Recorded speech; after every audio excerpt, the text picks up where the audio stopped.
At 72, having lost her home, her money, and being abandoned by her own son in the middle of a desolate desert with no electricity or running water, with no one knowing whether she was alive or dead, that's what Martha Ellison had to face.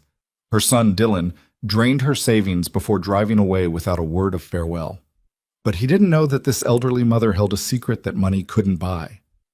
Follow my story to the end, like and comment with the city you're viewing to let me know how far this story has come. I want to tell you something nobody tells you about getting old. It doesn't happen all at once. It happens in pieces. A doctor's appointment here, a missed phone call there, a son who used to call every Sunday, then every other Sunday, then maybe once a month if you were lucky. If you didn't ask too many questions, if you didn't remind him of things he'd rather forget.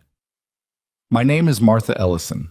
I was 72 years old the week my son drove me into the desert and left me there to die. I didn't know that's what he was doing at the time. I want to be honest with you, because if I'm not honest, none of this means anything. I trusted him. Right up until the truck pulled away and the dust settled and I was standing there alone with 2 suitcases and a casserole dish I didn't even remember packing, I trusted him. That's the part that still gets me, not the betrayal itself, the trust that came before it. Let me back up. I'd lived in the same house for 41 years, a little 3-bedroom rancher on Cobalt Street, the kind with a carport instead of a garage and a kitchen window that looked out over a lemon tree my husband Earl planted the year we moved in. Earl's been gone 9 years now. Heart attack, fast, no warning, the kind of death that leaves you standing in a hospital hallway wondering what you're supposed to do with your hands.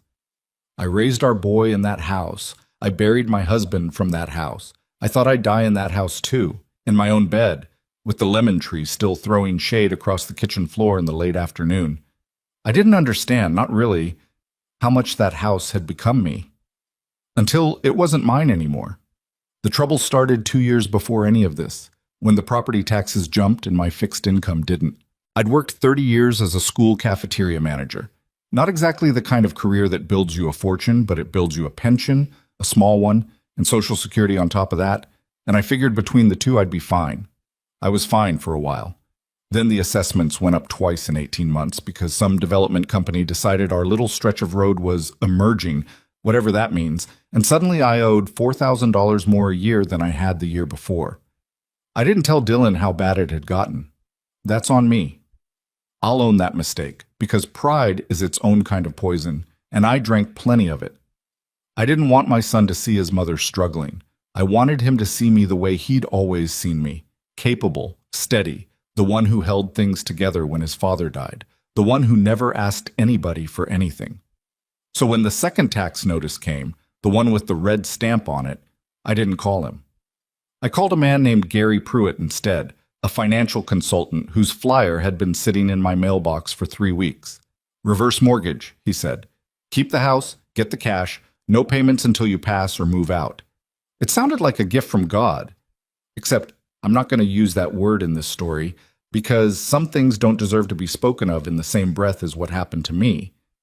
Let's just say it sounded like a miracle. It wasn't. By the time I understood the fees, the interest, the fine print buried 6 pages deep about what happens if you fall behind on insurance or upkeep, by the time I understood any of it, I'd already signed. And 18 months later, when a pipe burst under the house and I couldn't cover the repair, the loan went into default, and Cobalt Street, my Cobalt Street, the house with the lemon tree, was not mine anymore. That's when I finally called Dylan. "Mom, why didn't you tell me sooner?" he said, and I remember the sound of his voice, how careful it was, how it didn't quite match the words. There was something underneath it, something I should have heard and didn't, because mothers hear what they want to hear from their sons. We're built that way. It's not smart. It's just true. "I didn't want to bother you," I told him. "You've got your own things going on." "Mom," he sighed, long and heavy, like I was the burden, not the bank, not the consultant who'd sold me a lie wrapped in a brochure. "You should have called me first. That's what family's for." I want you to remember that sentence. That's what family's for. Hold on to it, because it's going to come back around. And when it does, it's going to cut. Dylan came to help me pack out the house. 3 days, That's all it took to put 41 years into boxes. You'd be surprised how fast a life folds down when it has to. He was sweet during those 3 days, sweeter than he'd been in years, bringing me coffee in the mornings, telling me not to worry, that he had a plan, that he'd found a place for me, a fresh start, somewhere quiet where I could really rest. I should have asked more questions. I know that now. But grief does something to your judgment. Losing that house felt like losing Earl all over again, like losing the last room where his voice still echoed if I stood still enough. And I wasn't thinking straight. I was just grateful somebody was steering the ship, because I didn't have it in me to steer it myself. There was one thing I did do right, though. One thing. Years before any of this, back when Earl was still alive, back when Dylan was 25 and already showing me the shape of the man he'd grow into, a man who borrowed money and was slow to pay it back. A man who had a way of making his problems sound like everyone else's responsibility. Earl and I sat down with a lawyer named Phyllis Granger. We didn't have much, but we had 40 acres out past Coldwater Ridge that Earl's father left us, scrubland mostly, the kind of dirt nobody wants until somebody finds something underneath it. And buried in that scrubland, unbeknownst to almost anyone, were mineral rights. Earl's grandfather had held on to them out of stubbornness more than foresight, and Earl had done the same, and when the energy companies started sniffing around that part of the county about a decade back, those rights started to mean something. Not yet a fortune, but something. The kind of something that grows. Earl made me promise the year before he died that whatever happened, those mineral rights would never go into anything that could be touched, sold, signed away, or seized. Not by debt, not by hardship, not by anyone, including our own son, if it ever came to that. He didn't say it like an accusation. He said it like a man who knew his boy better than the boy knew himself. "Dylan's got a good heart, Martha," he told me, lying in that hospital bed with tubes running into the back of his hand. "But a good heart and a steady hand aren't always the same thing. Protect this. Protect it even from him, especially from him if it comes to that." So I did. Phyllis helped me move those rights, along with the deed restrictions tied to them, into an irrevocable trust. The kind that can't be unwound, can't be borrowed against, can't be touched by anybody but the named beneficiaries under conditions I alone controlled. I told no one. Not Dylan, not my sister, not the women in my book club who knew everything else about my life down to what I had for breakfast. I told no one because Earl asked me not to, and because some part of me, some part I didn't want to look at directly, already understood that the day might come when I'd need a door nobody else knew existed. I didn't know how soon that day would come. The drive out to my fresh start took almost 5 hours. Dylan said it was a property a friend of his managed, a quiet little farmhouse out past the county line. Good for getting your bearings while we figured out the next steps. He talked the whole way, more than he usually did, filling up the silence with stories about his job, his girlfriend Renee, plans he had for the future. And somewhere around hour 3 I noticed the towns getting farther apart, the gas stations getting fewer, the land turning from green to brown to the color of an old bruise. "Dylan, honey, where exactly are we going?" "Almost there, Mom. Just relax." The farmhouse sat alone at the end of a dirt road that hadn't seen a grader in years, ruts deep enough to rattle my teeth. It was a single story, gray wood gone silver with age, a porch that sagged on one end like a man favoring a bad hip. No other houses in sight, no power lines running to it, not that I noticed at first, not until the sun started going down and Dylan flipped a switch inside the door, and nothing happened. "Power's not connected yet," he said. "I'll get it sorted this week. For now I brought you some supplies, lanterns, water, that kind of thing." I should have felt the wrongness of it right then. Some animal part of me did, I think, because my stomach dropped the way it does on the first big hill of a roller coaster, that sick lurch before your mind catches up to what your body already knows. But I didn't say anything. I told myself he was just disorganized. Dylan had always been disorganized, leaving things to the last minute, scrambling, apologizing, fixing it eventually. I told myself this was just one more example of that. He helped me carry my 2 suitcases inside. The place smelled like dust and mouse droppings, and something sour underneath that I didn't want to identify. There was a couch with the stuffing showing through one arm, a card table, 2 folding chairs, a bed in the back room with a bare stained mattress that he said he'd get sheets for next trip. I have to head back tonight, he said, not quite meeting my eyes. Work stuff. But I'll come back Thursday with the rest of your things, and we'll get the power turned on, and it'll feel like home in no time. Thursday, I repeated. Thursday, he said. I promise, Mom. I want to tell you I had some kind of premonition standing on that porch, watching his taillights bump down that rutted dirt road and disappear into the dark. But I didn't. I just felt tired. Bone tired. The kind of tired that comes from packing up your whole life in 3 days and driving 5 hours into the unknown. I went inside, lit one of the lanterns he'd left, and I sat down at that card table and I cried for a while, quietly. The way you cry when you don't want anyone to hear you, even though there was no one within 20 miles to hear me anyway. Thursday came. Dylan didn't. I told myself there'd been an emergency. Work, traffic, car trouble. 100 reasonable explanations lined up neat in my head like good little soldiers, because the alternative was something I wasn't ready to look at yet. Friday came. Still nothing. By Saturday, the water Dylan had left me, 6-gallon jugs, was down to 2, and the food was mostly gone, and the lantern oil was running low, and I started to understand slowly, the way you understand cold water rising around your ankles, that something was very wrong. I had a cell phone, an old flip phone Earl had bought me years back because I never wanted one of those smart ones, and out there in that farmhouse, it showed no bars, not one. I walked out to the edge of the property, up a little rise where the land flattened out, holding that phone up to the sky like some kind of offering, and I got exactly 1 bar, just enough to try Dylan's number. It rang twice and went to voicemail. I tried again an hour later. Same thing.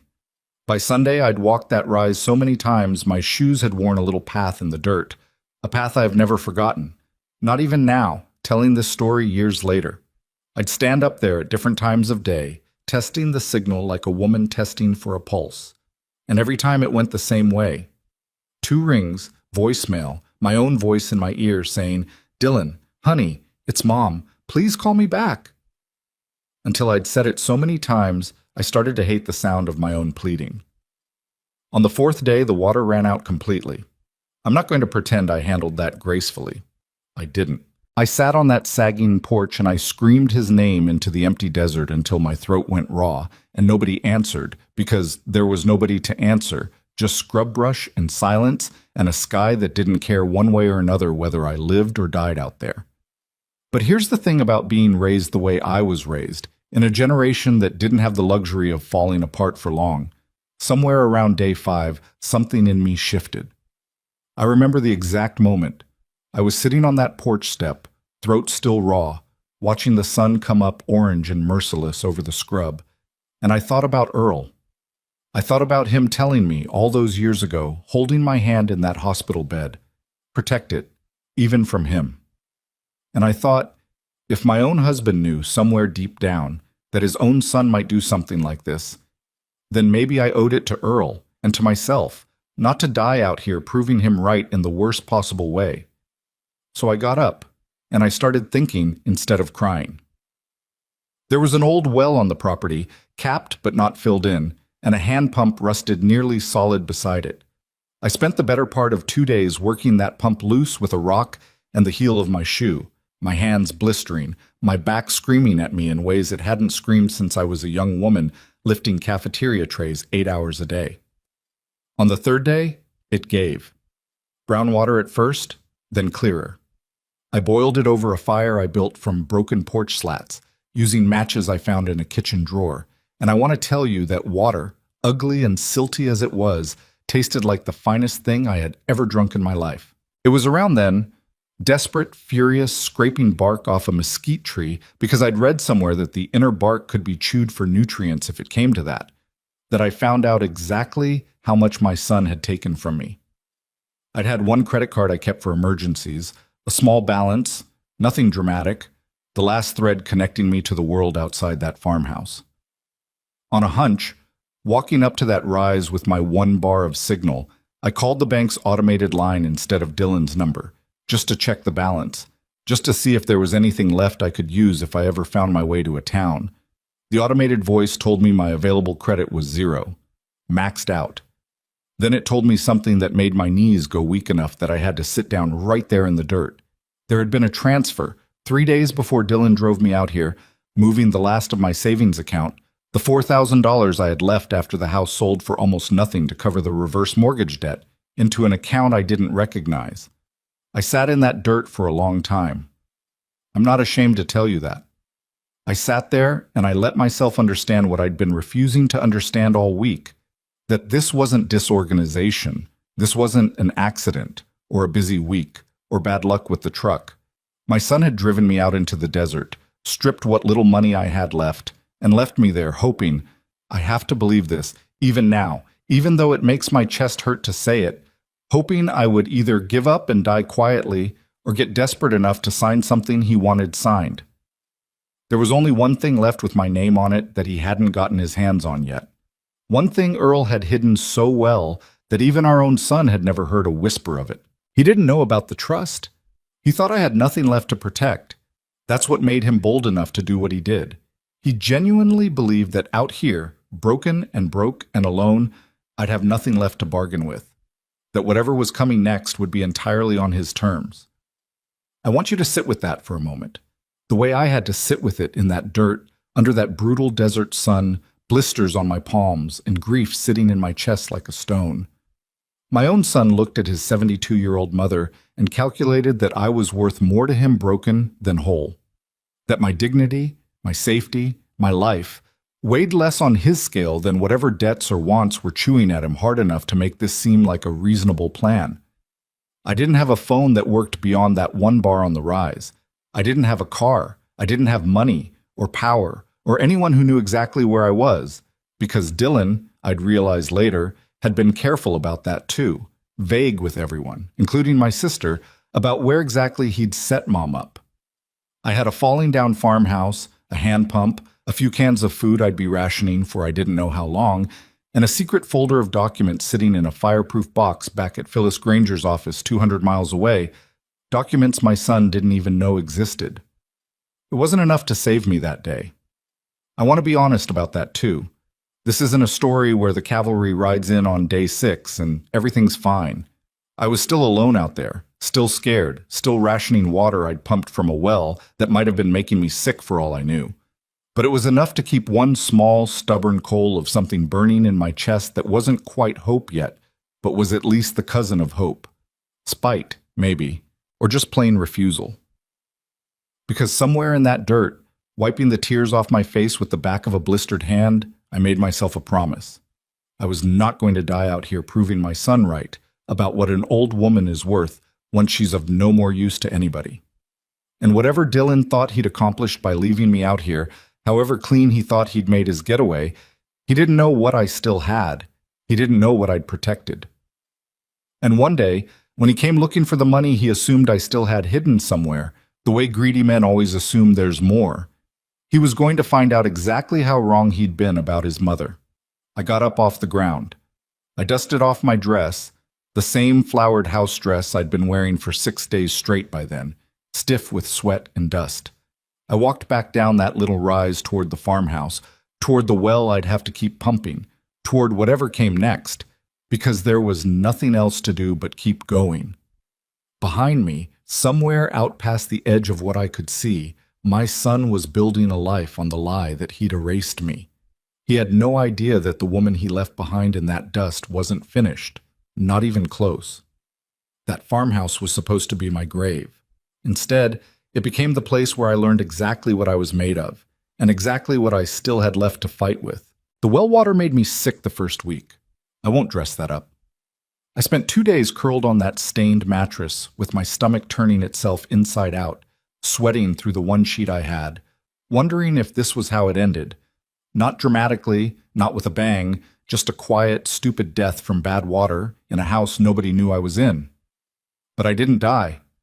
I got up on the 3rd day, weak as a kitten, and I made myself boil every drop from then on, 10 full minutes, no shortcuts, because I decided something while I was lying there shivering. I wasn't going to let bad water succeed where my own son had failed. That's the kind of thought that keeps a person alive, I think.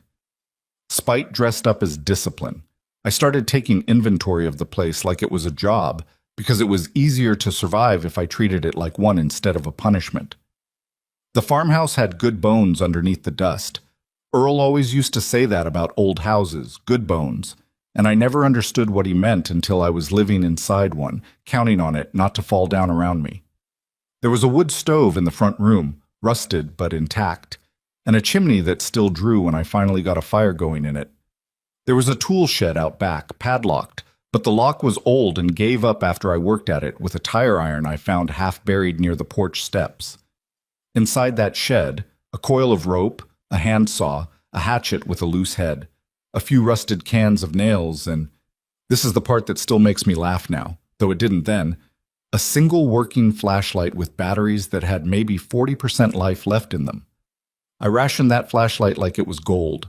I fixed the hatchet head first, soaking the wood in a bucket of well water until it swelled tight again, and then I started cutting brush because nighttime out there got cold enough to make my joints ache, and I wasn't going to freeze in a house with a working chimney just because I was too proud or too scared to go outside after dark. I'm going to tell you something I didn't expect. There was a kind of peace in it. Splitting wood, hauling water, patching the hole in the porch screen with wire, I twisted off an old fence. It didn't fix what Dylan did to me. Nothing was going to fix that. But it gave my hands something to do besides shake, and it gave my mind something to do besides spiral. I want to be honest about the spiraling too, because I think people watching this might be going through something similar, might have an adult child who's shown them a side they didn't want to see, and I don't want to pretend I was some kind of saint out there, calm and wise and above it all. I wasn't. There were nights I lay on that mattress and let myself imagine, in detail, every conversation I was going to have with Dylan when I saw him again. Some of it kind, most of it not. Some of it things I'm not proud I thought, let alone said out loud to an empty room. I cried more in that farmhouse than I'd cried since Earl's funeral. I think that's allowed. I think a woman's allowed to grieve her son while she's also plotting how she's going to outlast him. About 2 weeks in, I heard a truck on the road. My heart did something complicated. Half hope, half terror. The kind of feeling where you don't know if you want the sound to be your son or to be a stranger, because either one could mean something good or something very bad. I grabbed the hatchet without even thinking about it and stood just inside the door, watching through the gap where the wood had warped, and what pulled up wasn't Dylan's truck. It was older, more beat up, with a dog crate rattling in the bed and a man behind the wheel who looked to be somewhere around 60, sun-weathered, wearing a hat that had seen better decades. He didn't get out right away. He just sat there a minute, looking at the place, and then he rolled his window down and called out, "Didn't know anybody was living out here again." I came out onto the porch, hatchet still in my hand because I wasn't fool enough to drop my guard just because a man had a kind voice. "I am," I said, "for now." His name was Walt Reyes. He ran cattle on the spread that bordered the property to the east, had for almost 30 years. And he'd driven out because he'd noticed smoke from my chimney 2 days running and wanted to make sure it wasn't a brush fire getting away from somebody. When I told him, I didn't tell him everything. Not that first day, just enough. That my son had brought me out here and hadn't come back. That I'd been managing on well water and what was left of my supplies. His face did something I hadn't seen on anybody's face in a long time. It went hard, in a way that wasn't aimed at me. "That's your son did that?" he said. "It is." He didn't say much else that day. He left me a sack of feed store oats, a few cans of soup, and a number scrawled on a piece of paper torn off a receipt, told me his place had a landline if I ever needed to use it, and drove off without making a fuss about it. Like a man who didn't need thanks to feel like he'd done the decent thing. I stood on that porch a long time after his truck disappeared, holding that scrap of paper, feeling something I hadn't let myself feel since Dylan's taillights vanished down that same road. That maybe I wasn't as alone out here as I told myself I was. I didn't go to Walt's place for almost a week. Pride again. I think pride is the great enemy of people my age. The thing that keeps us quiet when we should be loud, keeps us suffering in silence when somebody decent is standing 2 miles down the road with a working telephone. But the day my flashlight finally died for good, and I realized I'd need batteries before winter really set in, I walked those 2 miles, and Walt's wife, a woman named Dolores with a voice like gravel and the kindest eyes I'd seen in months, sat me down at her kitchen table and fed me a meal that nearly made me cry into the plate. "You're not going back to that house alone tonight," she said, not a question. "I have to," I told her. "It's all I've got." She didn't argue with me, which I respected. She just packed me a bag of supplies heavier than I knew how to carry, and Walt drove me back. And from that day on, something shifted. Not charity, exactly. Walt and Dolores weren't the type, and I wasn't the type to accept it even if they were. It became something closer to trade. I'd walk over and help Dolores can vegetables from her garden, my old cafeteria hands remembering exactly how to move fast and clean, and she'd send me home with jars. Walt taught me how to patch the worst of the roof using tar paper and scrap tin, and in exchange I cooked him meals on the days his knee was too bad to manage his own stove. It wasn't easy. None of it was easy. But for the first time since the dust settled behind Dylan's truck, I felt like a person again, instead of a thing that had been discarded. Word travels strange in country like that, where the nearest grocery store is 40 minutes and everybody still somehow knows everybody's business. I don't know exactly how it happened. Maybe Dolores mentioned it to the woman at the feed store. Maybe that woman mentioned it to her sister who worked the register at the diner in town. But within a month, people I'd never met knew the shape of what had happened to me. An old woman left out at the Carver place, that's what they called the farmhouse, the Carver place, after some family long gone, left out there by her own boy and surviving on grit and a neighbor's kindness. I wasn't comfortable being talked about. I still had enough pride left to flinch at being somebody's cautionary tale over coffee. But I'll admit there was a strange comfort in it too, knowing that even out in that empty stretch of desert, my story wasn't going to just disappear quietly the way Dylan had probably planned. He must have heard it too. That's the only way I can explain what happened next. About 6 weeks after he left me, I was up on that rise. Checking my 1 bar of signal had become a daily ritual whether I expected anything or not. And the flip phone buzzed in my hand for the first time since that first terrible week. I almost dropped it. Dylan's name on the screen, like he'd never left at all, like 6 weeks of silence and starvation and bad well water and a dead flashlight hadn't happened. I let it ring twice before I answered. I'm not proud of how my hands were shaking. "Mom?" His voice came through, casual, almost cheerful, like he was calling to check in on a vacation I'd taken. "Hey, how's it going out there? I've been so slammed at work, I'm sorry I haven't made it back yet." I didn't say anything for a second. I just stood up there on that little rise with the wind pulling at my hair, and I let the silence stretch, because I wanted him to feel even a fraction of what 6 weeks of silence had felt like on my end. "Dylan," I finally said, "I had no water. I had no food. I've been pumping well water by hand and boiling it over a fire I built myself, and I got sick enough I thought I might die in that bed. And you're calling to tell me you've been slammed at work? Mom, come on. Don't be dramatic. I told you I'd get back as soon as I could. You took my money." That stopped him. I heard it stop him, that little catch in his breath before he found his footing again, and it told me everything I needed to know. That this wasn't a misunderstanding, that he'd known exactly what he'd done and had simply been hoping I'd be too broken to notice, or too broken to do anything about it if I did. "I was going to explain that," he said, and his voice had changed now, gone careful, the way it always went when he was building toward asking me for something. "Things have been tight, Mom. Renee and we've got some debts, and I just needed a little breathing room, and I was going to pay it back, I swear. I just needed—" "You left me in the desert, Dylan. I set you up somewhere safe. That's not— Mom, that house has a roof. It has walls. I wasn't just going to leave you on the street. You left me somewhere with no power and no water and no way to call for help, and you took the last $4,000 I had in the world, and then you disappeared for 6 weeks. My voice was steady. I want you to understand how strange that steadiness felt to me in the moment, because inside I was anything but steady. I was shaking. I was furious. Some old wounded part of me still wanted desperately for him to apologize and mean it, to be the boy who used to fall asleep against my shoulder on long car rides, not this man on the other end of the phone already pivoting toward his next excuse. But my voice came out steady. I'd learned that much from 6 weeks of hauling water and splitting wood. "You left me to die out here." "That's not fair," he snapped. And there it was.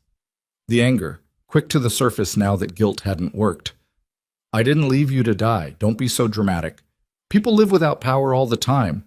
You're acting like I dropped you off in the middle of nowhere with nothing. You did drop me off in the middle of nowhere with nothing. A pause. Then quieter, in a tone I recognized from when he was a boy and knew he'd been caught. I'll come by next week. I'll bring some money, get things sorted, okay? Just don't go telling people stuff, all right? It's not a good look for either of us. For either of us. There it was again, that same instinct from before. Protect the family name, protect the image. Never mind the woman who'd nearly died learning to pump water by hand. I told him fine, come next week. And I hung up before I said something I might have regretted, though looking back now, I'm not sure regret was the right word for any honest thing I might have said to him in that moment. He didn't come the next week either. I'm not going to pretend that surprised me by then. What surprised me was what came after. The calls started coming more often, every few days, never to apologize, never really to check on me, but always circling toward the same question, dressed up in different clothes each time. Did I know where the deed to the house in Cobalt Street had ended up after the sale? Had I kept any of Earl's old paperwork? Did I remember if there'd been a safety deposit box, anything like that? Anything he should know about for tax purposes? I started to understand somewhere around the fourth or fifth call that this had never been about a fresh start for me at all. He thought there was more. He thought somewhere, hidden away, his mother was sitting on money he hadn't found yet. And every single one of those calls was a fishing expedition dressed up as concern.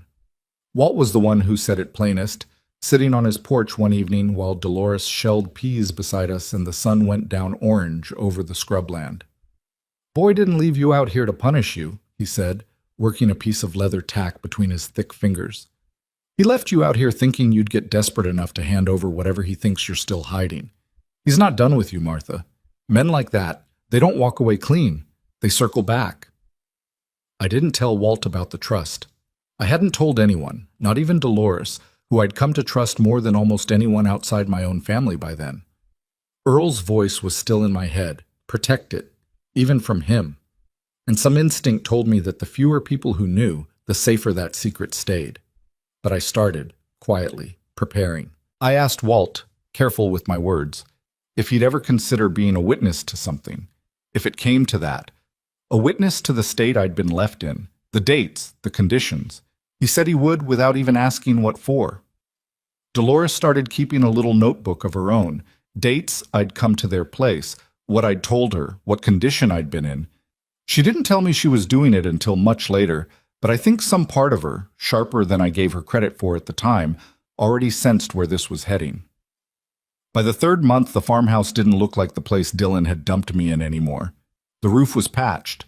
I had a working pump, a reliable fire, a little garden plot out back that Dolores had helped me start, beans and squash mostly, things that could survive the heat. I'd started sleeping through the night again, which I hadn't done since before the house on Cobalt Street went into default. I want to tell you that all of that healing was just me being strong, but it wasn't.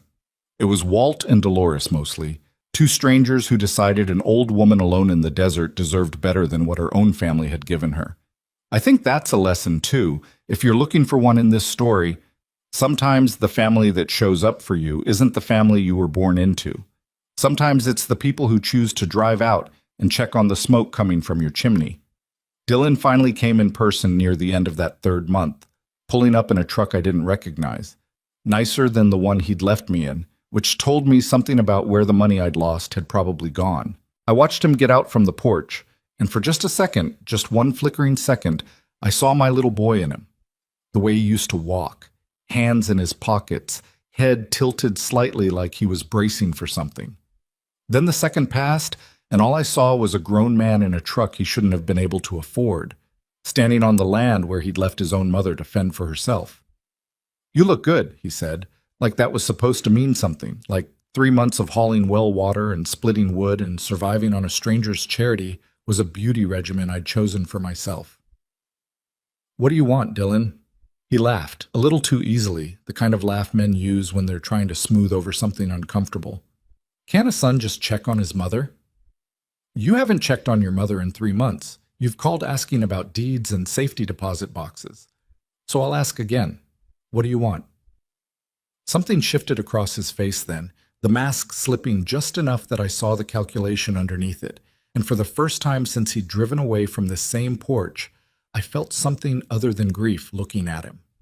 I felt clarity. I felt, for the first time in my whole life, like I was looking at my son and seeing him exactly as he was, instead of as I'd always insisted on seeing him. "I need you to sign something," he said. "It's just a formality. A power of attorney, so I can help manage things for you since you're out here and it's hard for you to get into town for paperwork and stuff." "No." He blinked, like the word genuinely hadn't occurred to him as a possibility. "Mom, it's just so I can help you. You already helped yourself to $4,000, and 6 weeks of my life I'll never get back," I said, and my voice didn't shake this time. Not even a little. "I'm not signing anything you put in front of me, Dylan. Not now. Not ever again. Until I've had a lawyer look at every word of it." The mask came all the way off then, just for a moment, and what was underneath it wasn't a boy at all anymore. It was something colder, something that looked at his own mother and saw an obstacle instead of a person. "You don't have a lawyer," he said, and there was an edge in it I'd never heard him use with me before. "You don't have anything, Mom. I made sure of that." I stood very still on that porch, the same porch where I'd once screamed his name into an empty desert until my throat went raw, and I let him have his moment of believing that. I let him stand there thinking he'd already won, thinking the woman in front of him had nothing left to fight with but a patched roof and a garden of beans. "You should go," I told him. "Before I say something we'll both regret." He left finally, kicking dust up the dirt road same as he had 3 months before, and I stood there watching the truck disappear, feeling something settle in my chest that I hadn't felt since before Earl died. Not peace, not yet, but something close to it. Resolve. Because my son had just stood on my porch and told me, with his own mouth, that he believed he'd made sure I had nothing left. He had no idea that 200 miles away, in a fireproof box in Phyllis Granger's office, there was a folder with my name on it that proved exactly how wrong he was. And he had even less idea that the woman he'd left to die in the desert 3 months earlier had spent every single one of those days quietly preparing for the moment he'd come back circling, hungry, certain there was nothing left to find. He was about to learn just how much he'd underestimated me. 2 weeks passed after Dylan stormed off that porch, and I spent every one of those days waiting for the next move because I'd learned enough about my son by then to know he wasn't a man who walked away from anything he believed he was owed. Walt said it best one evening, leaning against his truck while I helped him mend a fence line that had come down in a windstorm. "Men like your boy," he said, not looking at me, focused on the wire in his hands. "They don't quit. They regroup." I didn't sleep well those 2 weeks. I want to be honest about that because there's a version of this story where I tell you, I was calm and certain the whole way through, a woman of steel who never doubted herself once she found her footing, and that wouldn't be true. I lay awake plenty of nights on that mattress, staring up at a ceiling I'd patched with my own 2 hands, running through every version of what Dylan might try next.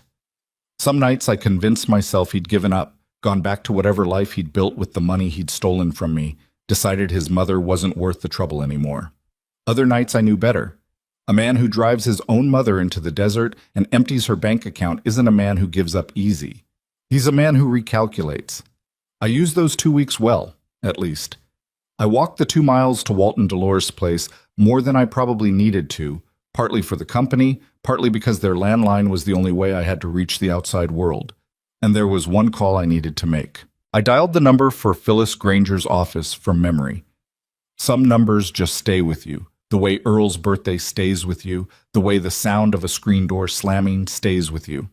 And when her secretary put me through, hearing Phyllis's voice on the other end of that line nearly undid me right there in Dolores's kitchen. "Martha Ellison," she said, warm and a little surprised. "It's been a long time." "It has," I said. And then, because there was no good way to ease into it, I just told her. All of it. The reverse mortgage, the house, Dylan, the farmhouse, the 6 weeks without water, the calls about deeds and safety deposit boxes, the power of attorney he'd tried to put in front of me.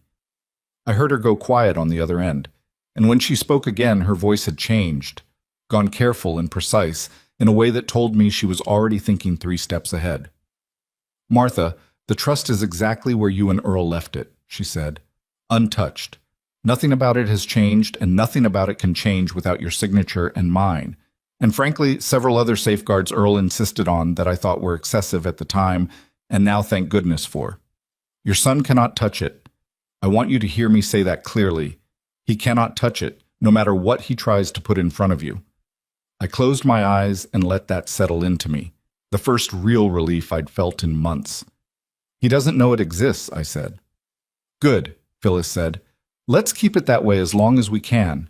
But Martha, if he's already tried to get you to sign a power of attorney, that tells me he's getting desperate, and desperate people get reckless. I want you keeping records. Everything he says to you, every paper he tries to hand you, write it down, date it, and if you can, don't sign anything in front of him alone. Can you do that? I told her I could. I didn't tell her how much that conversation had restored something in me I thought Dylan had taken for good. Not the money, never the money, that had been gone the day he drove away. What he'd taken, or tried to take, was my sense that I still mattered, that I was still a person with rights and resources and people in my corner, instead of just an old woman stranded in the desert waiting to be useful to somebody or forgotten entirely.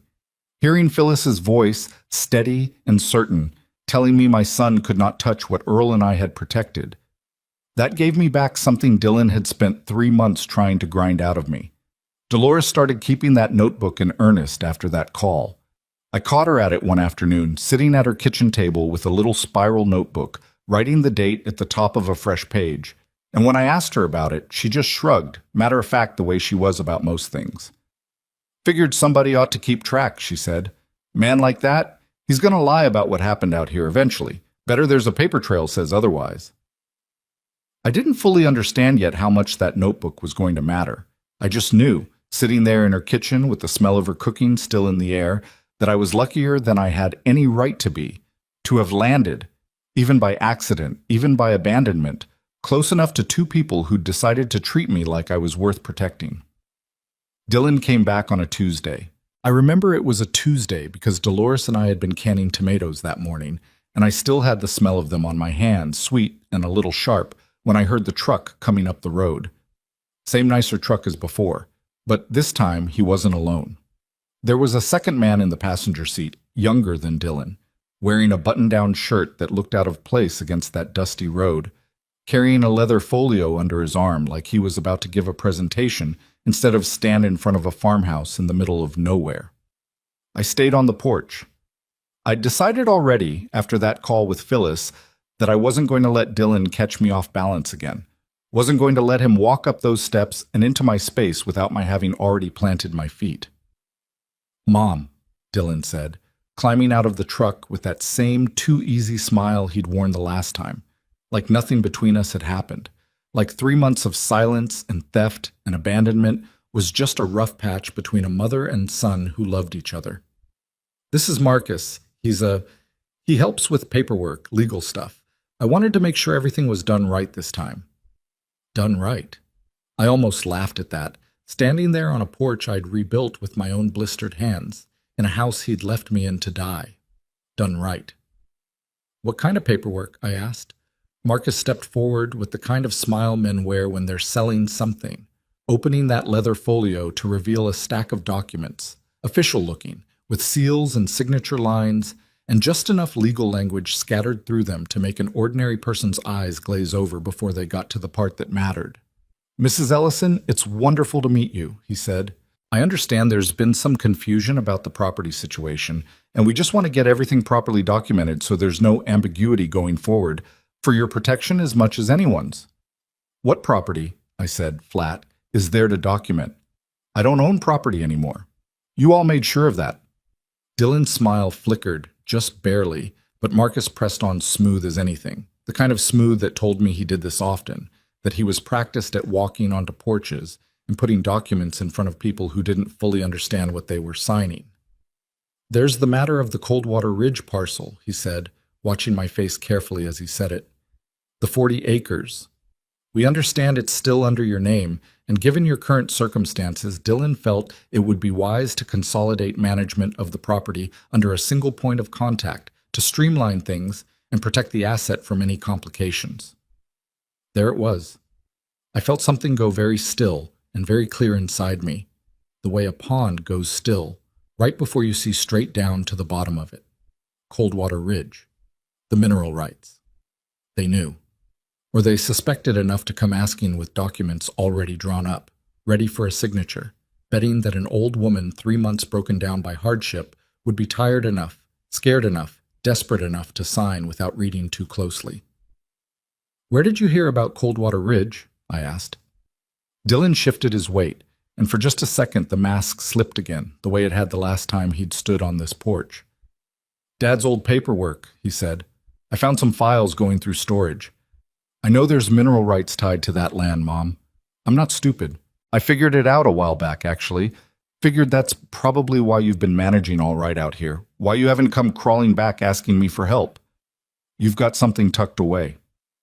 I want you to understand what was happening in my chest in that moment, because it's the kind of feeling I don't think you can fully understand unless you've lived it. Part of me was terrified, genuinely, bone-deep terrified, because if he'd connected those dots, if he understood there was something valuable still tied to my name, then the calm, slow life I'd been building out here with Walt and Dolores was about to get a lot more dangerous. But another part of me, a part that had been growing steadily stronger every single day since that first morning I'd pumped well water until my hands bled, felt something almost like relief. Because if Dylan thought the mineral rights were still sitting there in my name, unprotected, waiting for him to claim, then he didn't know about the trust. He thought he'd found the treasure map. He had no idea the treasure had already been moved. "Sign right here," Marcus said, sliding the folio toward me, pointing to a line near the bottom of the top page with a pen already uncapped in his hand. "And we can get this whole situation resolved today. No more uncertainty for anyone." I didn't reach for the pen. "What exactly does this say I'm signing?" I asked. "It's straightforward," Marcus said, that smooth salesman's patience starting to fray just slightly at the edges. "It transfers management authority of the Coldwater Ridge property and any associated rights to Dylan, as your designated representative, given the difficulty of your current living situation. It's really just a formality to protect the asset. It's a quitclaim," I said. Marcus blinked, just slightly, just enough to tell me I'd surprised him. I'd had 3 months of nothing to do most evenings but sit by lantern light reading every scrap of paperwork I'd kept from Earl's affairs, refreshing myself on language I hadn't thought about in years. Language Earl had taught me back when we first set up the trust because he didn't want me to ever be the kind of woman who signed things she didn't understand. I wasn't a lawyer, I want to be clear about that, but I wasn't the helpless, broken-down woman they'd clearly driven all this way expecting to find either. "This isn't a management agreement," I said, flipping to the second page despite Marcus's hand twitching like he wanted to stop me. "This transfers ownership, full ownership, Dylan, not management, not authority, ownership." "Mom, it's just so things are simpler." "Simpler for who?" My voice came out harder than I meant it to, but I didn't take it back. "You drove me out into the desert and left me with no water and no power. You took the last $4,000 I had to my name. And now you're standing here with a man I've never met, asking me to sign over the only piece of land Earl's family had left, and you're telling me it's for simplicity?" Dylan's jaw tightened. The mask was fully gone now, and underneath it was something I recognized but had never let myself look at directly before. Not my son disappointed in me, not my son frustrated with circumstances. My son, calculating, watching an obstacle refuse to move the way he'd planned, and trying to figure out his next angle. "You don't have a choice, Mom," he said, quieter now, which somehow felt more dangerous than if he'd shouted. "You're 72 years old, living in a house with no power, surviving on charity from neighbors. If this goes to a competency hearing, do you really think a judge is going to side with you over me? I'm your son. I have resources. I have a lawyer." He nodded toward Marcus. "You have a hand pump and a hatchet." I felt that land exactly where he meant it to land. Square in the chest, in the place where every fear I'd been holding at bay since the day he drove away lived curled up and waiting. A competency hearing. The idea that he'd take this further, that he'd try to have me declared unfit, that the very survival I'd fought so hard for out here could be twisted into evidence against me. For one terrible second, standing on that porch, I felt the ground go soft under my feet the way it had that first week, when I genuinely hadn't known if I was going to live. But then I thought of Phyllis's voice on the phone. He cannot touch it, no matter what he tries to put in front of you. I thought of Dolores's notebook, dates and details written down in careful, unglamorous handwriting, proof of exactly how I'd been living and exactly what I'd survived. I thought of Walt saying he'd be a witness, no questions asked, the moment I needed him to be. And I thought of Earl holding my hand in that hospital bed 9 years before, telling me to protect this, even from him. I straightened my back. I looked Dylan dead in the eye, the way I used to when he was a boy, and I caught him in a lie he thought was clever enough to slide past me. "You should sit down," I told him. "Both of you, because I think it's time I told you something about Coldwater Ridge that your father never got around to mentioning to you." Marcus glanced at Dylan, uncertain now, the salesman's confidence cracking just slightly at an old woman's steady voice instead of the trembling signature he'd driven out here expecting. Dylan didn't sit. He just stood there, arms crossed, that same hard, calculating look on his face, waiting. "The mineral rights on that land," I said, "haven't been in my name for almost 10 years. I watched it land on him slowly, the way bad news sometimes does, a beat behind the words themselves. "What are you talking about?" he said. "Dad's files said, your father's files said what your father wanted them to say at the time he wrote them, before we did anything about it," I said. "Earl and I went to Phyllis Granger almost a decade ago, when you were 25, and we put those mineral rights, along with the legal protections tied to them, into an irrevocable trust." "Do you know what irrevocable means, Dylan? It means it cannot be undone. Not by me, not by you. Not by any lawyer you bring out here with a folio full of papers and a pen already uncapped. That's not—" Dylan's voice cracked slightly, the first real crack I'd heard in it since this whole nightmare started. "That's not possible. You don't have the money for lawyers. You don't have the money for any of that. We had the money for it when we did it," I said. "Years before you ever needed to know, because your father, God rest him—" I caught myself, even in that moment, some old habit of speech nearly slipping out, and I corrected without missing more than half a beat, because I'd promised myself this story would never carry that particular word in it, not after everything. "Because your father, may he rest easy, knew something about you even back then that I wasn't ready to admit to myself. He told me, lying in that hospital bed the year before he died, that you had a good heart but not always a steady hand, and that I needed to protect this, even from you, if it ever came to that. I didn't want to believe him. I fought him on it a little, if I'm honest. But I did what he asked, and I am very, very glad I did." The silence on that porch stretched out long enough that I could hear the wind moving through the scrub brush, the same wind that had carried my screams into nothing 3 months earlier. Marcus had gone very still, his earlier confidence completely drained out of him, looking between Dylan and me like a man recalculating how much trouble he'd just driven himself into. Dylan's face had gone through several expressions in the space of a few seconds. Disbelief, then something like panic, then a kind of cold fury I hadn't seen on him since he was a teenager and I'd caught him stealing from my purse for the second time. "You're lying," he said finally. "I'm not. You wouldn't do that. You wouldn't put something like that away without telling me. I'm your son." "You are," I said, and something in my voice must have cracked a little here, because even after everything, even after the desert and the well water and the stolen money, some part of me still ached at the look on his face. The genuine wounded outrage of a man who believed, in some twisted way, that he was the one being betrayed. "You are my son, Dylan, and I love you. I have loved you since the day you were born, and I will probably love you until the day I die, because that's not the kind of thing a mother gets to switch off just because her son did something unforgivable. But loving you and trusting you with everything I have left in this world are two very different things. You taught me that yourself 3 months ago when you drove me out here and left me with nothing."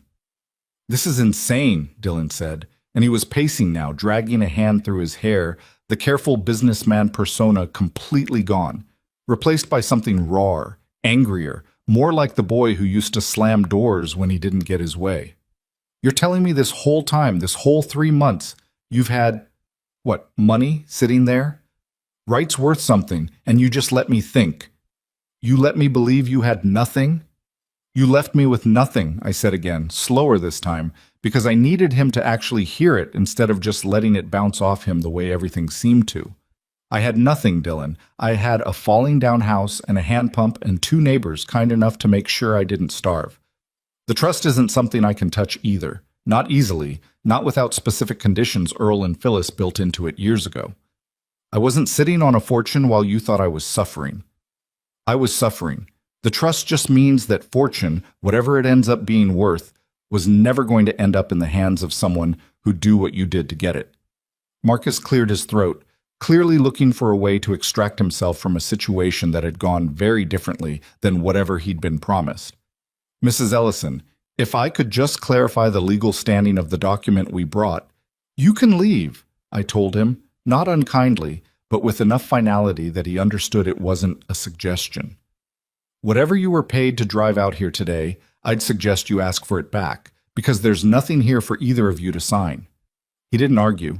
He closed that leather folio, glanced once at Dylan like he was waiting for some kind of instruction, and when Dylan didn't give him one, he walked back to the truck and got in, leaving the engine running, the air conditioning probably still on, waiting.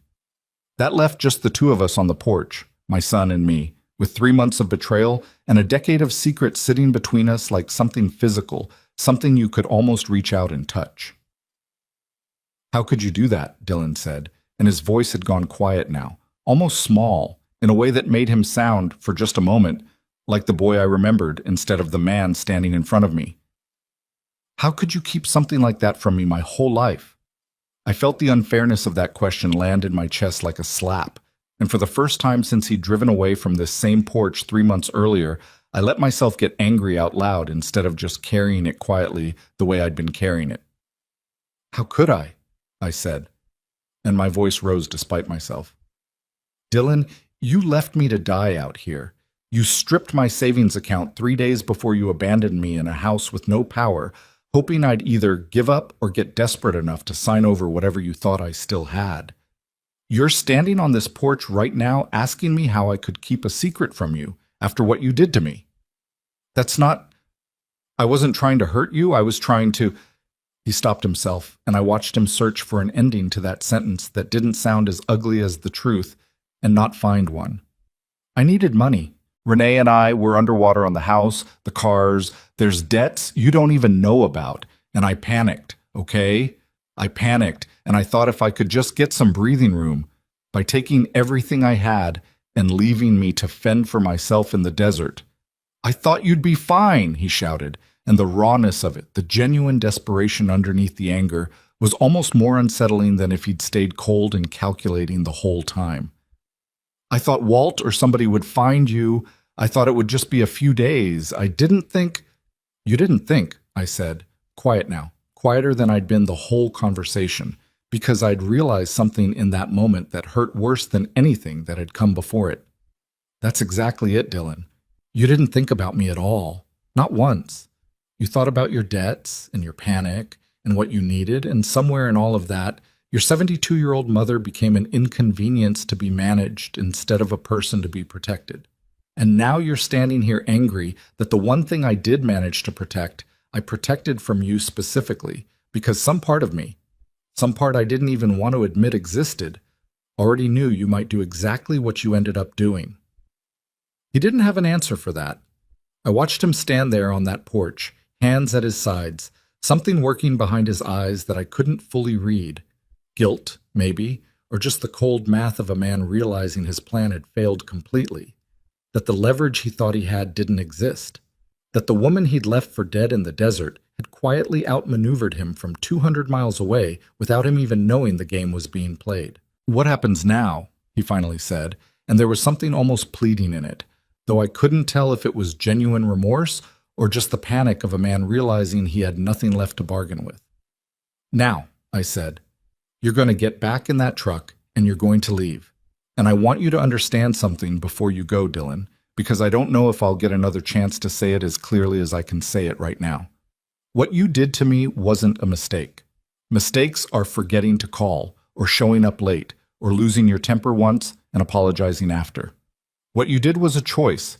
You made a choice to take everything I had and leave me somewhere you thought I'd either disappear quietly or come crawling back desperate enough to sign away whatever was left.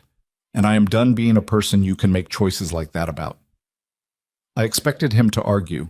Some part of me, I think, was braced for it, for the explosion, for the old familiar pattern where Dylan pushed and pushed until I gave in just to keep the peace. But he didn't. He just stood there a long moment, looking at me like he was seeing something for the first time, and then he turned and walked back to the truck without another word, and I watched him climb in beside Marcus, and I watched that nicer truck pull away down the same rutted road his old one had disappeared down 3 months before. I sat down on the porch steps after he left, my legs suddenly unsteady underneath me, the adrenaline that had carried me through that entire confrontation draining out all at once. I sat there a long time, watching the dust settle on that road, feeling something complicated move through me. Not triumph, not exactly, because there was nothing triumphant about watching your own son's face when he realizes he tried to rob his own mother twice and failed both times. It was something closer to grief mixed with relief. Two feelings I hadn't known could occupy the same space in a person's chest until that afternoon. I want to tell you I thought that was the end of it. I want to tell you Dylan drove away that day, and some part of him came to his senses. That shame did what love hadn't managed to do and brought him back around to being the son I'd raised instead of the man he'd become. But I'd lived long enough by then, and I'd learned enough about my own son in those 3 months to know better than to believe that. Men who calculate the way Dylan had calculated, who panic the way Dylan had panicked, who lie the way Dylan had lied to my face on this very porch twice now. Men like that don't simply give up because their first plan failed. I called Phyllis again 2 days later, my hands not quite steady on Dolores's phone as I told her everything that had happened. The documents, Marcus, the quitclaim language, Dylan's threat about a competency hearing.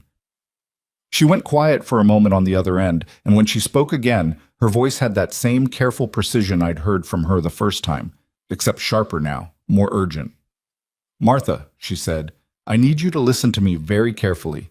If he tried to get you to sign a quitclaim on Coldwater Ridge, and he's already mentioned a competency hearing, that tells me he's not done. That tells me he's escalating, and people who escalate like that usually have a deadline pushing them. Debts, desperation, something forcing their hand. I want you to come in. I want to get a formal record of everything that's happened. The abandonment, the stolen funds, today's incident, on file, properly documented, before he tries anything else." "I don't have a way to get to you," I said. "I don't have a car, Phyllis. I don't have money for a bus, even if there were one running anywhere near here." There was a pause, and then she said, in a tone that told me she'd already made up her mind about something, "Then I'll come to you." She did, 3 days later, driving out herself in a sensible gray sedan that looked entirely out of place bouncing down that rutted dirt road, carrying a briefcase full of paperwork and a recorder. She asked permission to use before she turned it on. She sat with me at that same card table where I'd cried alone my very first night in that farmhouse, and she had me tell the whole story from the beginning, slow and careful, while Walt and Dolores sat nearby, ready to add their own accounts of what they'd witnessed over the past 3 months. It was while we were sitting there, going through dates and details, that Phyllis looked up at me with an expression I hadn't seen on her face before, something sharper than concern, something closer to the look of a person who's just spotted an opportunity in the middle of a mess. "Martha," she said slowly, "I want you to understand something. Everything you've described to me, the abandonment, the theft of your savings, the forged, or at least misleadingly presented documents Dylan brought out here, the threat of a competency hearing used as leverage, this isn't just a family falling out anymore. This is fraud. This is elder financial abuse, and quite possibly criminal abandonment depending on how a prosecutor wants to look at it. If you want to pursue this formally, we have more than enough here to make that happen." I sat with that for a long moment, looking around that little farmhouse I'd turned into something livable with my own 2 hands, thinking about the well water and the patched roof and the months I'd spent rationing batteries and crying myself to sleep on a stained mattress while my son built a new life on the money he'd stolen from me. I thought about Earl and the promise I'd made him and the promise I'd made myself that morning on the porch step when I decided I wasn't going to die out here proving him right. "Do it," I told Phyllis. "Whatever it takes. I'm done protecting him from the consequences of what he did to me." I didn't know yet, sitting at that card table with Phyllis's recorder quietly capturing every word, just how far this was about to go. How the documents Marcus had carried in that leather folio were going to turn into evidence of something far more serious than a clumsy family dispute. How the calls Dylan had made over those 3 months were going to be pulled and traced and laid out for investigators to see exactly the pattern they formed. I didn't know that the man who'd left me to die in the desert thinking I had nothing left to protect was about to find out that the one secret he'd never uncovered was about to become the very thing that brought his entire careful plan crashing down around him. All I knew, sitting on that porch as Phyllis's car disappeared back down the dirt road, was that for the first time since my son had driven away 3 months before, I wasn't the one who should have been afraid anymore. The weeks after Phyllis drove back out of my life that day, I kept waiting for something to feel different, and nothing did. Not at first. That's the part nobody tells you about doing the right thing, the brave thing, the thing your husband would have wanted you to do. It doesn't come with fireworks. It comes with paperwork. It comes with waiting by Dolores's landline for callbacks that take 3 days longer than promised, with filling out forms in careful handwriting because your hands still shake a little when you write your son's full legal name next to the word respondent.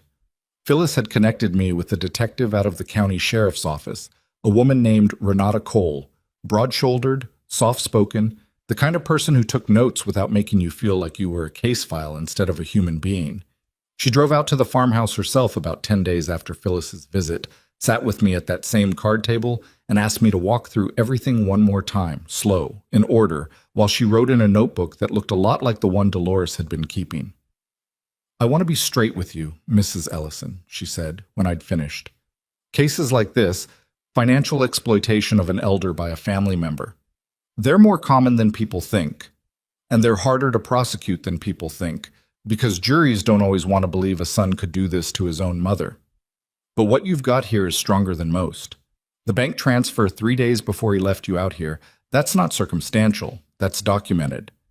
The abandonment itself, with witnesses who can speak to the conditions you were living in, that's strong too. And the quitclaim attempt, with an actual document and a name attached to the man who drew it up, that's the kind of thing that turns a he said, she said into a paper trail a prosecutor can actually work with." "What happens to him?" I asked, and I want to be honest, my voice cracked a little on the word him, because even after everything, even after 3 months in the desert and a porch confrontation that had stripped away whatever was left of my illusions about my son, some small, stupid, stubborn part of me still flinched at the idea of Dylan in handcuffs. "That depends on a lot of things," Renata said, "but Mrs. Ellison, I want you to hear this part clearly, because I think it matters. What he did to you isn't a private family matter the law doesn't care about. Elder abandonment, financial exploitation of a vulnerable adult, these are crimes, real ones, with real consequences, precisely because people like your son count on families staying quiet. Shame keeps a lot of cases like this from ever seeing a courtroom. You don't have to carry that shame, he does." I didn't realize how badly I'd needed somebody to say that to me until she did. Sitting there in that farmhouse, listening to a detective tell me, plainly, that the shame belonged to Dylan and not to me. It cracked something loose in my chest that had been sitting there, tight and silent, since the morning I woke up to find my bank account empty. The investigation moved faster than I expected once it started. Renata pulled bank records, and the transfer from my account showed up exactly where I knew it would, 3 days before Dylan drove me out here, routed into an account that, once subpoenaed, turned out to belong to a small shell company Dylan had set up with Renee 6 months earlier, something they'd apparently used before for funneling money around other debts, which told me this wasn't even the first time my son had played fast and loose with somebody else's trust. Marcus, the man with the leather folio, turned out to be easier to crack than I think Dylan had counted on. He wasn't a real estate attorney at all, just a paralegal who'd lost his license 2 years earlier for falsifying notarizations on a different case, and the moment Renata's office reached out to him, he folded fast, handing over texts between himself and Dylan that laid out, in Dylan's own words, exactly what they'd been planning. I didn't see those texts myself until much later, during the proceedings, and I want to tell you, reading my own son's words on a printed page describing me, calling me the old lady, writing that I'd be easy once I was broken down enough, that the quitclaim would clean this whole thing up before she figures out what's actually out there. I want to tell you I expected it to hurt less, having already lived through the worst of what he'd done to me. It didn't hurt less. It hurt in a different place. The desert had hurt my body.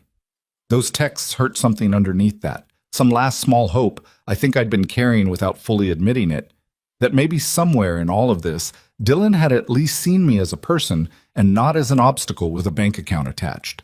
Word started moving through the county faster than I was ready for. Dolores warned me it might, and she was right. There's no keeping a secret in country like that once a sheriff's detective starts driving out to a property more than once. Once people start putting together that the old woman at the Carver place wasn't just down on her luck, she'd been put there on purpose by her own son. The woman at the feed store asked me about it directly one afternoon, gentle but plain, no pretense. And when I told her the truth instead of brushing past it the way pride would have had me do 3 months earlier, something in her face changed, and she told me her own mother had gone through something similar with her brother years back. Money disappearing, promises broken, and that she was glad somebody was finally doing something instead of just letting it slide the way her family had. I started hearing variations of that story more than once. An aunt whose nephew had drained her accounts and nobody ever pressed charges. A grandfather whose grandson had moved into his house and slowly taken over everything, signature by signature, until the old man had nothing left and nowhere else to go. I want to tell you, sitting in Dolores's kitchen, hearing these stories one after another, I started to understand that what had happened to me wasn't some freak cruelty, some isolated tragedy. It was a pattern. It was a kind of quiet, common violence against old people that mostly went unpunished because the people doing it were family, and families protect their own, even the ones who don't deserve protecting, even at the cost of the people they're supposed to love. That's when I decided, somewhere in the middle of all that waiting and all those stories, that whatever happened with Dylan's case, I wasn't going to let what happened to me just disappear quietly into a settled court docket once it was over. But that's getting ahead of myself. Dylan tried calling once during this stretch, about 3 weeks after Phyllis's visit, and I almost didn't answer. I'm glad I did, in the end, because the call told me something I needed to know before this all came to a head. "Mom, what is going on?" he said, and his voice had an edge to it I hadn't heard before, something close to fear underneath the anger. "I had a detective show up at my house. Renee's freaking out. What did you tell them?" "I told them the truth, Dylan." "The truth," he repeated, like the word tasted bad in his mouth. "You're trying to put me in prison? Over what, a property dispute? This is insane, Mom. You're really going to do this to your own son?" I sat very still, holding that phone, feeling something inside me that I almost didn't recognize at first because it had been buried under grief and survival for so long. Anger, clean, simple, righteous anger, finally given room to breathe. "I'm not doing anything to you, Dylan," I said. "You did this. You did all of this, every single piece of it, starting the day you emptied my savings account and drove me out to a house with no power and left me there. I didn't put a gun to your head and make you do any of it. I'm just done protecting you from what happens next." "You don't understand the position I'm in," he said, and his voice cracked, genuinely cracked, in a way that almost pulled at something in me before I caught myself. "If this goes to court, if I'm convicted of something, I lose everything. My job does background checks, Mom. Renee's talking about leaving. You're going to take away the only things I have left." "The only things you have left," I said slowly, "are things you built using money you stole from your own mother." "Do you hear yourself, Dylan? You're asking me to feel sorry for you losing a job and a girlfriend while I spent 6 weeks pumping well water by hand because you left me with nothing. You don't get to ask me for sympathy right now. You used up every bit of sympathy I had for you the day you drove away from that porch and didn't come back." There was a long silence on the line, and then, quieter, almost desperate. "What if I pay it back? All of it, the 4,000, with interest. Whatever you want? What if I just make it right, and you call this whole thing off?" I closed my eyes. I want to tell you, there wasn't a part of me tempted by that offer. The easy ending, the quiet resolution where Dylan writes a check and we all pretend the desert never happened, but that wouldn't be honest, and I promised myself a long time ago I'd tell this story honestly or not at all. There was a part of me, small and tired and still, somewhere underneath everything, hoping for her son to come back to her, that wanted to say yes, that wanted this to be over, simple, forgivable. But I thought about Renata telling me the shame belonged to him, not me. I thought about the woman at the feed store and her mother, and the families who'd let things like this slide because it was easier than facing it.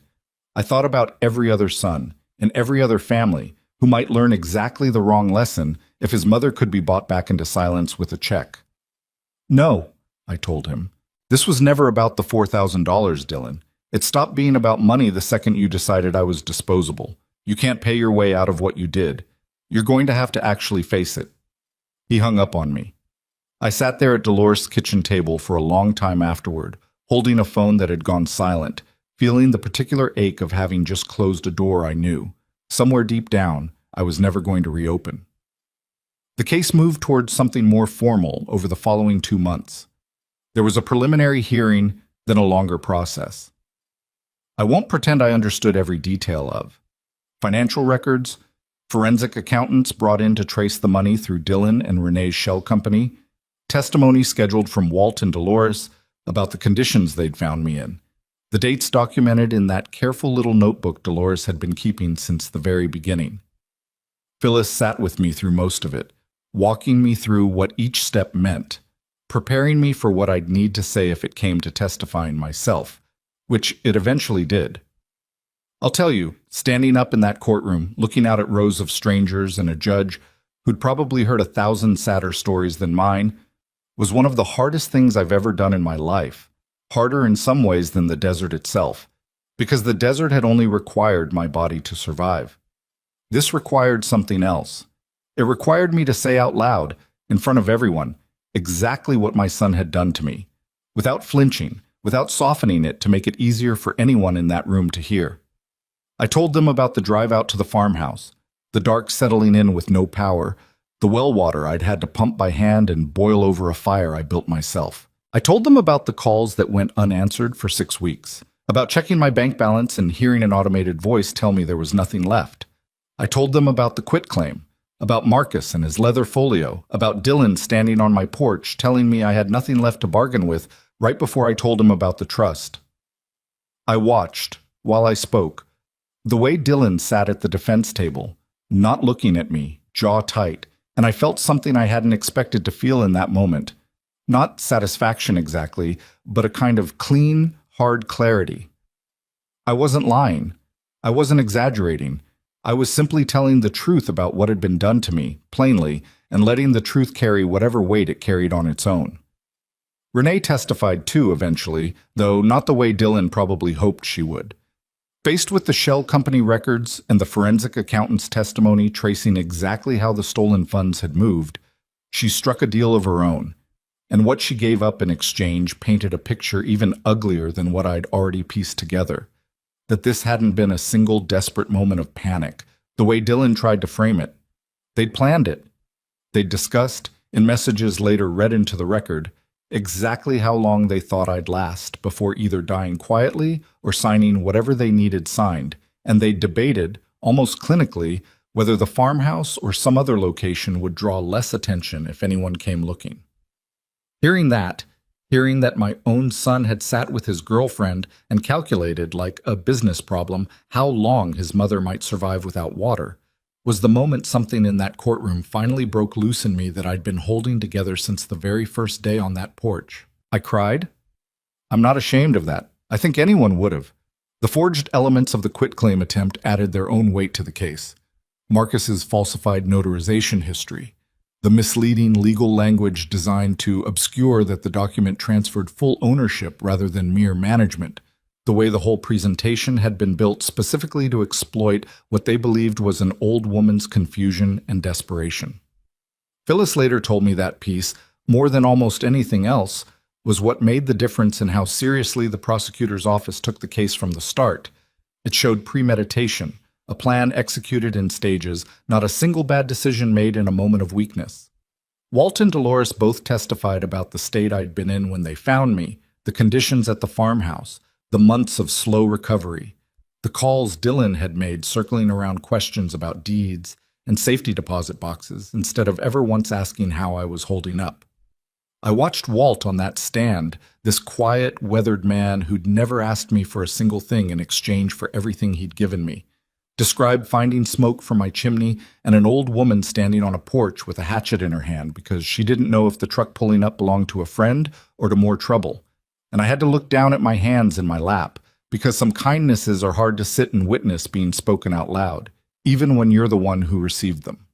The verdict, when it finally came, didn't erase anything that had happened to me. I want to say that plainly because I think people sometimes imagine a courtroom moment like that as some kind of magic reset button. And it isn't. Dylan was convicted on charges related to financial exploitation of an elder, fraud, and account tied specifically to the conditions of my abandonment, the kind of charge, Renata told me afterward, that exists precisely because lawmakers somewhere had finally acknowledged that leaving a vulnerable person without resources, intentionally, in a remote location, is its own particular kind of violence even if no hand is ever raised. He didn't go away for as long as some part of me, in my angrier moments, might have wished. The legal system rarely gives you the full satisfaction you're hoping for. I've learned that much. But he lost his claim to anything tied to my name, permanently and on the record. He lost the job that did background checks. Renee did leave, in the end, the conviction making whatever future they'd been planning together impossible to hold on to. And the shell company, the one they'd used to hide my stolen $4,000, was unwound entirely. The funds, what remained of them after legal fees, ordered returned to me as restitution. I sat in that courtroom after the verdict was read, and Dylan finally looked at me, really looked at me, for the first time since this whole process had started. I don't know exactly what I expected to see in his face in that moment. Some part of me, even then, was braced for one last flash of cold calculation, one last attempt at manipulation. Instead, what I saw looked almost like grief, real grief, the kind that comes when a person finally understands they've lost something they can't get back simply by wanting it badly enough. He didn't say anything to me as they let him out. I didn't say anything to him either. There wasn't anything left to say that hadn't already been said. On that porch, in that desert, in 3 months of silence followed by stolen money and forged documents, and a girlfriend's testimony that painted a portrait of calculated cruelty, I still, even now, find hard to fully square with the boy who used to fall asleep against my shoulder on long car rides. Outside the courthouse, Walt and Dolores were waiting, and Phyllis, and even Detective Cole, who didn't usually stick around for the aftermath of her cases, she told me, but had wanted to this time. I stood on those courthouse steps in the afternoon sun, surrounded by people who'd chosen, freely, with nothing to gain, to stand beside an old woman the rest of her own family had decided was worth abandoning in the desert, and I felt something settle into my chest that I hadn't felt in longer than I could remember. I wasn't afraid of my son anymore. I want to sit with that sentence for a moment, because I think it's the truest thing I can tell you about everything that happened up to that point. For 3 months, longer, really, for years if I'm honest about the slow accumulation of small fears that had been building long before the desert, I had organized so much of my life around not upsetting Dylan, around managing his moods, around protecting him from consequences, around making myself smaller and quieter so he wouldn't have a reason to pull away from me. Standing on those courthouse steps, restitution ordered, conviction on the record, I understood that whatever fear I'd been carrying around my own son for years had finally, completely drained out of me. He couldn't hurt me anymore. Not because he'd changed, not because he was sorry, but because I'd stopped being a woman who could be hurt that way, by anyone, ever again. Phyllis hugged me before she left, which surprised me, because she wasn't usually a woman given to hugging her clients. "You did something important today, Martha," she said. "Not just for yourself. I've had 3 other calls this month from people who heard about your case, asking how to protect themselves, how to set up something like what you and Earl did all those years ago. You don't know how many people you might be helping just by refusing to stay quiet about this." I didn't fully understand what she meant by that, not yet, not standing there still raw from everything the trial had dredged back up. It would take me a while longer, sitting back at the farmhouse with the desert quiet around me again, to start thinking seriously about what came next, about what it might mean to take everything I'd survived, everything Earl had protected for me, and turn it into something more than just my own quiet ending. But that night, driving back to the farmhouse with Walt, watching the same stretch of road that had once carried Dylan's taillights away from me into darkness, I looked out at the desert and felt, for the first time since I'd arrived there, that it didn't look like a grave anymore. It looked like the beginning of something I hadn't let myself imagine yet. It took me almost a year after the trial to understand what Phyllis had meant, standing on those courthouse steps, telling me I didn't know how many people I might be helping just by refusing to stay quiet. I'd gone back to the farmhouse expecting, I think, to simply live out whatever years I had left in that small, patched-together piece I'd built with Walt and Dolores.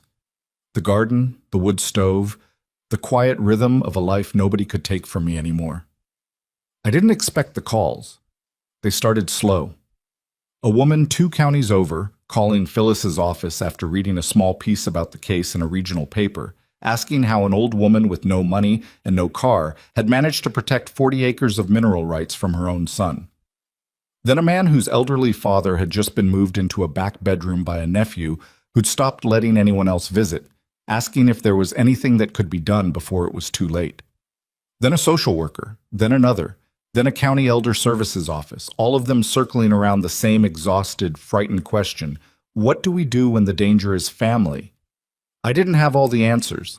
I want to be honest about that because I think too many stories like this end with somebody suddenly transformed into an expert, wise and certain.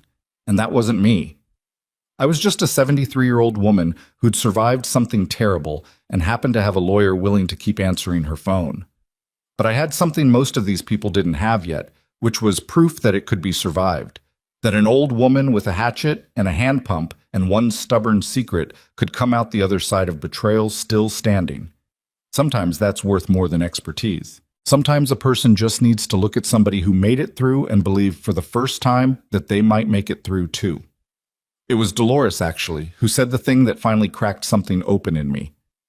We were sitting on her porch one evening, shelling peas the way we had so many times that first year, and she said without much fanfare, the way she said most important things, "You know this house is going to sit here empty when you're gone, Martha, unless you do something with it first." I looked at her. What am I supposed to do with a falling down farmhouse in the middle of nowhere? "Same thing you did with yourself out here," she said. "Fix it up. Make it useful. You think you're the only old woman in this country whose own family decided she was disposable? You think Walt and I are the only neighbors who'd show up if somebody needed us to?" I thought about that for a long time after she said it. I thought about the woman from the feed store and her mother. I thought about the calls that had started coming in, person after person, all of them circling the same fear, nowhere else to go, nobody else to call, family that had turned predator instead of protector. And I thought about Earl, who'd spent his whole quiet, careful life making sure that if the worst ever happened, I wouldn't be left with nothing.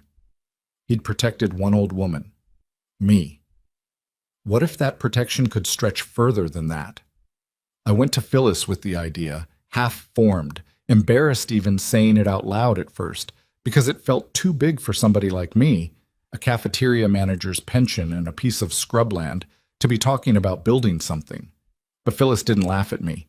She leaned forward across her desk, the same desk where she and Earl and I had once signed the papers that ended up saving my life, and she said, "Martha, you have mineral rights that have only grown more valuable since you and Earl protected them. You have 40 acres and a farmhouse already partly restored. You have a story that people are going to keep finding, whether you want them to or not, because stories like yours don't stay quiet for long, not anymore. The only question is whether you want to be the one who decides what gets built out of it." So I decided. It took the better part of 2 years, and I won't pretend it was simple or smooth, because nothing in my life since the day Dylan drove away from this porch had been simple or smooth, and I don't think it would be honest to suddenly start describing it that way now. There were setbacks. A contractor who took a deposit and never finished a wing of renovations, leaving me to chase him down through small claims court with Phyllis's help, the bitter irony of it not lost on either of us. Another person trying to take advantage of an old woman, though this time I caught it fast, because I'd learned, the hard way, exactly what that particular kind of theft looked like in its early stages. There were nights I sat at that same card table, older now, the lantern finally replaced by real electric light once the power lines were finally run out to the property, and wondered if I'd taken on more than a woman my age had any business taking on. But slowly, piece by piece, the way the well had given up clean water once I'd worked the pump loose, the place started to become something. We turned the farmhouse into a main building, with proper plumbing and a kitchen big enough to cook for a dozen people at once. We built 3 smaller cottages out behind it, modest, simple, nothing fancy, but warm, with good roofs and reliable heat, because I'd learned firsthand exactly how much it matters to an old person whether or not they're cold at night. We cleared a stretch of land for a garden 3 times the size of the one Dolores had helped me start, raised beds low enough that arthritic hands and bad backs could still tend them without too much strain. Walt, who by then I think had come to think of me as something between a friend and a sister, helped me put in a small barn with 2 gentle old horses that the residents, once they started arriving, took to faster than I expected, brushing them in the mornings, finding some quiet comfort, and caring for something that needed them. We called it Ridgeline Haven. Not original, maybe, but it meant something to me, that word ridge, because it called back to that little rise on the property where I'd stood for 6 terrible days, holding a flip phone up to an empty sky, trying to reach a son who'd already decided I wasn't worth answering. I wanted that word in the name, because I never wanted to forget exactly what this place had been at its worst, even while building it into something better. The first residents who came weren't strangers, not exactly. The woman from 2 counties over, the one who'd first called Phyllis's office, was among the first to arrive in her late 70s, evicted from her own home after her son had taken out loans in her name without her knowledge, and then defaulted on every one of them, leaving her with nowhere to go and a credit history in ruins. I remember meeting her at the front steps of the farmhouse, watching her take in the cottages, the garden, the horses, and the little barn, and watching her face do something I recognized completely, because I'd felt the exact same thing myself once I'd finally stopped merely surviving and started, slowly, to live again. I didn't think there was anywhere left for people like me, she told me that first day, voice cracking. I thought once your own family decides you're a burden, that's just it. That's the end of the story. It's not the end, I told her, and I meant it with everything I had left in me. It feels like the end. I know it does. I stood exactly where you're standing, thinking the exact same thing, in a desert 200 miles from anywhere, with no power and no water, and a son who'd left me there on purpose. It is not the end. It's just the part of the story that hurts the most before the part that gets better. I think about that conversation often, because it captures, better than almost anything else I could tell you, what Ridgeline Haven became over the following years. Not a charity, exactly, though we never turned away anyone who genuinely had nowhere else and nothing left. The funding for that handled quietly through the trust Earl and I had protected so carefully all those years ago, now finally doing the work he'd probably never fully imagined when he made me promise to protect it. Not quite a retirement community either, though it had elements of one. It became something more specific than either of those words. A place built entirely around one idea I'd learned the hardest possible way. That a person's worth doesn't shrink just because their body gets older, or their bank account gets smaller, or their own children decide they're inconvenient. That dignity isn't something you earn by staying useful to people who only valued you for what you could give them. That it belongs to you simply because you're a person, full stop. And anybody who tries to convince you otherwise, especially someone who's supposed to love you, is the one who's wrong, not you. We grew slowly. The way anything built to last instead of built to impress tends to grow. By the 3rd year, we had 11 residents living full-time in the cottages, a rotating handful of others who came for shorter stays while sorting out housing or legal situations of their own, often with Phyllis's quiet, steady help navigating courts that didn't always move as fast as a frightened old person needed them to move. We had a part-time nurse who came twice a week, a retired teacher among the residents who started running afternoon reading groups in the main house, a man named Curtis, whose son had tried something disturbingly similar to what Dylan had tried with me, an attempted power of attorney grab dressed up as concern, who found, slowly, working alongside Walt in the garden most mornings, something like peace again, after months of believing he'd never trust another person as long as he lived. I'd be lying if I told you I never thought about Dylan during those years. I did. More than I probably should admit, if I'm being honest with you the way I promised myself I would be from the very start of telling you all this. There's a particular kind of grief that doesn't go away just because justice gets served, just because a courtroom hands down a conviction and a judge reads a sentence into the record. It's the grief of loving somebody who showed you, with total clarity, exactly who they were capable of being when it mattered most, and having to live the rest of your life holding both things at once.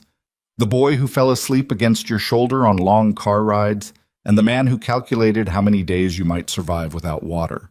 He wrote to me once, about 2 years after the trial, a short letter, careful in its phrasing, the kind of letter I think a person writes when they've had a long time in a quiet place to think about what they did.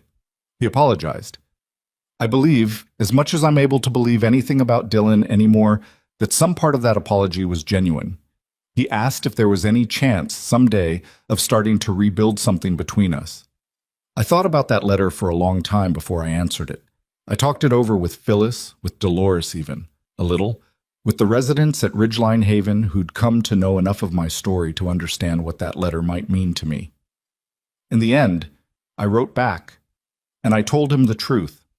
The same truth I'd been learning to live by ever since that first morning I got up off the dirt and decided I wasn't going to die out there proving him right. I told him I forgave him in the sense that I no longer wanted to carry hatred for him, because hatred is its own kind of prison, and I'd spent enough of my life imprisoned by other people's choices.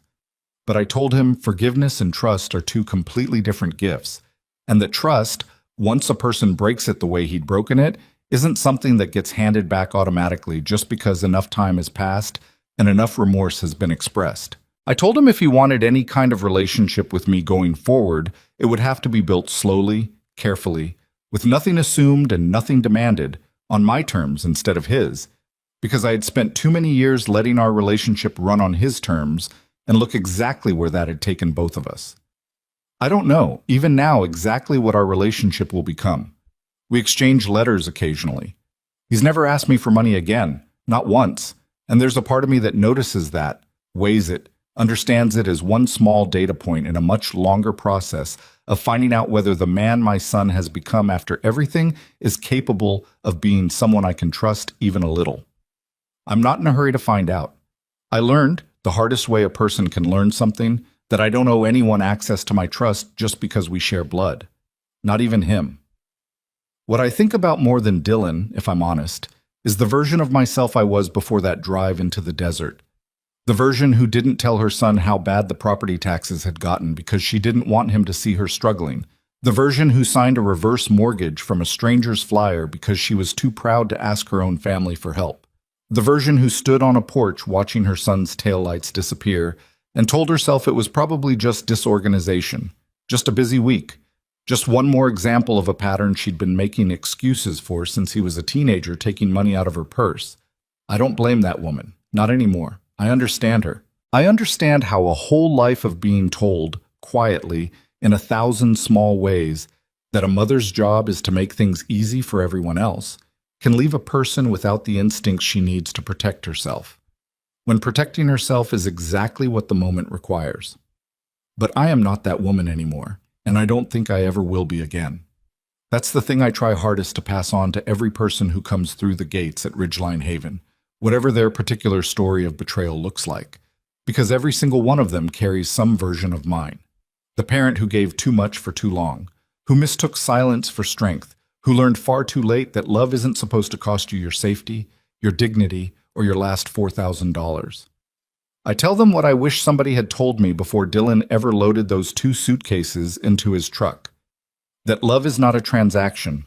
That a child who truly loves you does not require your suffering as proof of your devotion, does not measure your worth by what you're still able to give them, does not see your vulnerability as an opportunity instead of a responsibility. Real love protects.